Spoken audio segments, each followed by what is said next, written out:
Pia, and this is KiniNews. Muhyiddin appears confident that he is merely a witness in MACC's probe. However, the graft-busters appears to see Muhyiddin quite differently.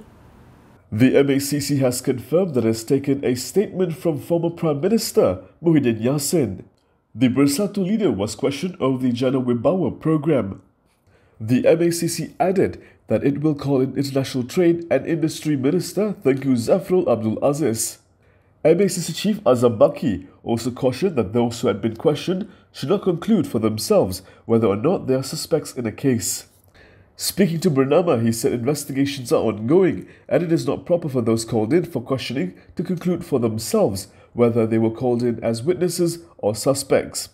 While Azam did not cite specifics, it appears to be a reply to Muhyiddin Yassin, who said he was only a witness in the case.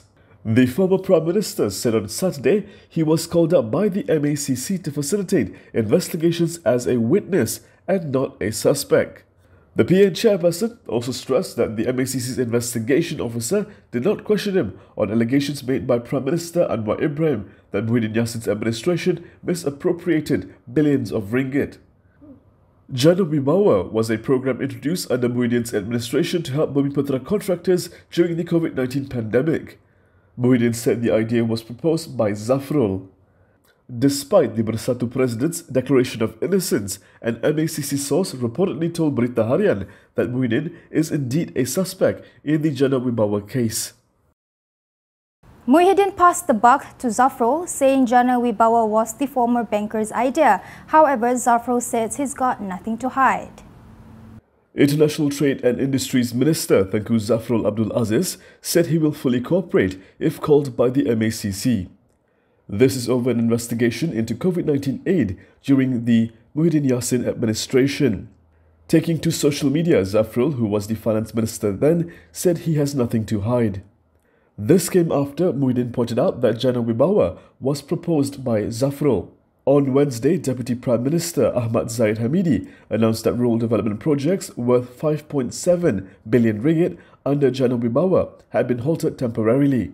This, he said, is only until the procurement and expenditure procedures set by the Treasury are followed. Zahid said the Finance Ministry wanted to check if the projects were awarded according to the government's requirements. Aside from Muhyiddin, several other senior Bersatu leaders have also been questioned by the MACC. Nope, it's not Halloween in Terengganu. What you're about to see are past youth leaders playing dressed up for an event held in Situ. The costumes would have been fine, but the weapons they marched with did not sit well with many. A procession of past members bearing replicas of medieval weapons and armour in Terengganu has caused a stir on social media. Several past leaders have come out to defend the march.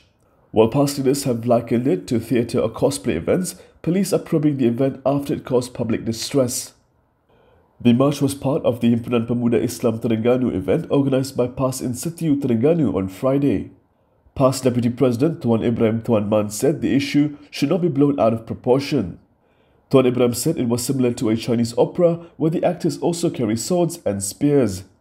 Meanwhile, Terengganu PAS Youth Chief Harun Esa said the Himpit event has been held since 1991. He said it has become a tradition for the 8 PAS youth divisions in the state to march with replicas and themes. He also clarified that only one division was decked out as warriors while others had a sports theme.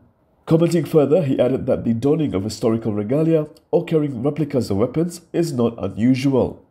Meanwhile, Terengganu Police Chief Rohaimi Isa in a statement said the police had been made aware that there would be a contest during the Himpit event where traditional Islamic weapons would be on display. However, he said police were not informed about the march carrying the replica weapons. Rohaimi added that the police are carrying out investigations. PAS isn't happy that the dressed-up event is being probed and they've used cosplay as a defence. Putrajaya PAS has slammed authorities for probing a party event in Terengganu. The event courted controversy after some participants were clad in war costumes. Taking to Facebook, Putrajaya PAS likened the event in Terengganu to an anime event which took place at Stadium Bukit Jalil over the weekend. As illustrations, Putrajaya PAS uploaded photos of individuals dressed as characters from Chainsaw Man, Naruto and One Piece, among others. Last Friday, the procession in Setia Terengganu featured dozens of participants in costumes fashioned after medieval Middle Eastern warriors. Past Deputy President Tuan Ibrahim Tuan Man said the event should not be an issue and likened the costumes to that of Chinese opera. Not all MPs receive equal funding, and this has to change according to Syed Saddiq. Two party presidents in Parliament have demanded equal funding for all lawmakers. Muda President Syed Saddiq Syed Abdul Rahman said the new government is duty-bound to provide equal funding that will be used to benefit the people. Kerajaan Madani adalah kerajaan yang adil. Saya ingat dahulu pun apabila saya duduk di meja pembangkang, saya adalah di antara ahli parlimen yang terakhir mendapat peruntukan daripada kerajaan yang lepas sampai perlu botakkan kepala, jual barang, ajar tuition secara percuma untuk memastikan anak-anak muar tidak tertinggal daripada bantuan, khususnya bantuan kebajikan. Tetapi untuk kita menoleh ke belakang dan kata dulu mereka boleh buat, dengan itu kita perlu buat benda yang sama adalah salah. Syed Saddiq argued that providing equal funding to all MPs would be a way forward to ensure no one in need is left behind. We need to bring a new form of politics for Malaysia. Terima kasih. Earlier, Parti Bangsa Malaysia President Julau MP Larry Sung also raised the same issue in Dewan Rakyat.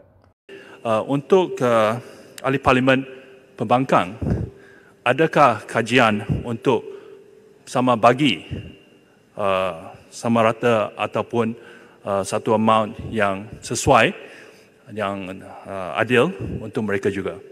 In response, Minister in the Prime Minister's Department, Armizan Ali, said the government is open to applications for funds. Jadi mana-mana ahli parlimen yang belum mungkin menerima peruntukan itu, suka saya mencadangkan agar memohonlah, berundinglah dengan pimpinan kerajaan melalui ketua whip masing-masing agar mereka juga dengan perundingan yang dibuka boleh dipertimbangkan peruntukan-peruntukan yang sama.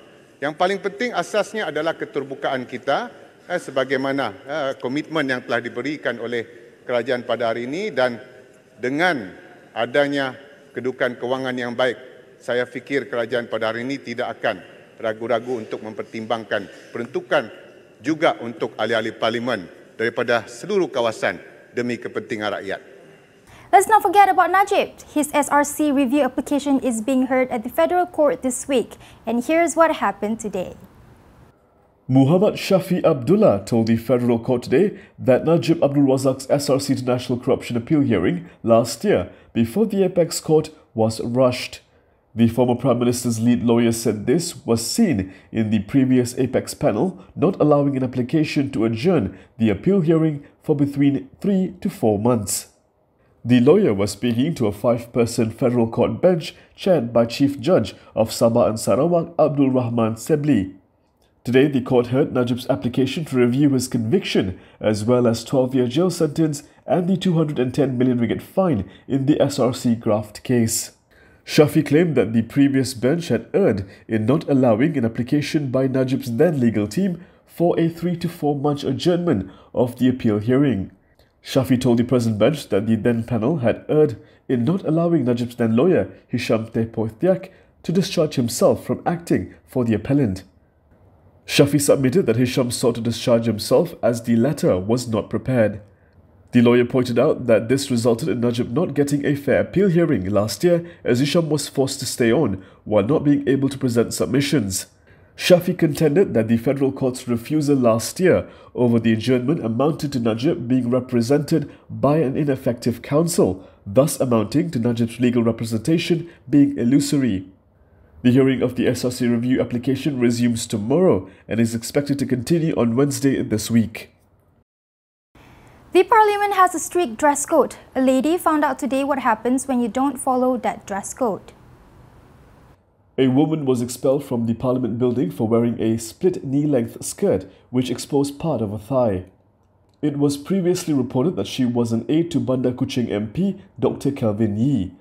However, the lawmaker denied this, saying she was merely a visitor who wished to see him and not his assistant. Media practitioners at the Parliament lobby witnessed a security officer requesting her to leave the premises. The security officer was heard telling Parliament staff to get her out in a firm tone. The aide agreed and left the building. The security officer refused to reveal his name to the media. Media personnel were unable to take photographs of the lady due to movement restrictions at the parliament. Based on the parliamentary visitor dress code etiquette, women are required to wear clothes past knee length. However, the guideline does not spell out if split skirts are allowed or otherwise.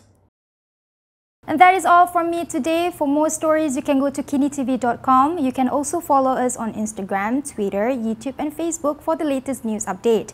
If you'd like to support independent media, do consider subscribing to MalaysiaKini.com. I'm Pia. Thank you for watching.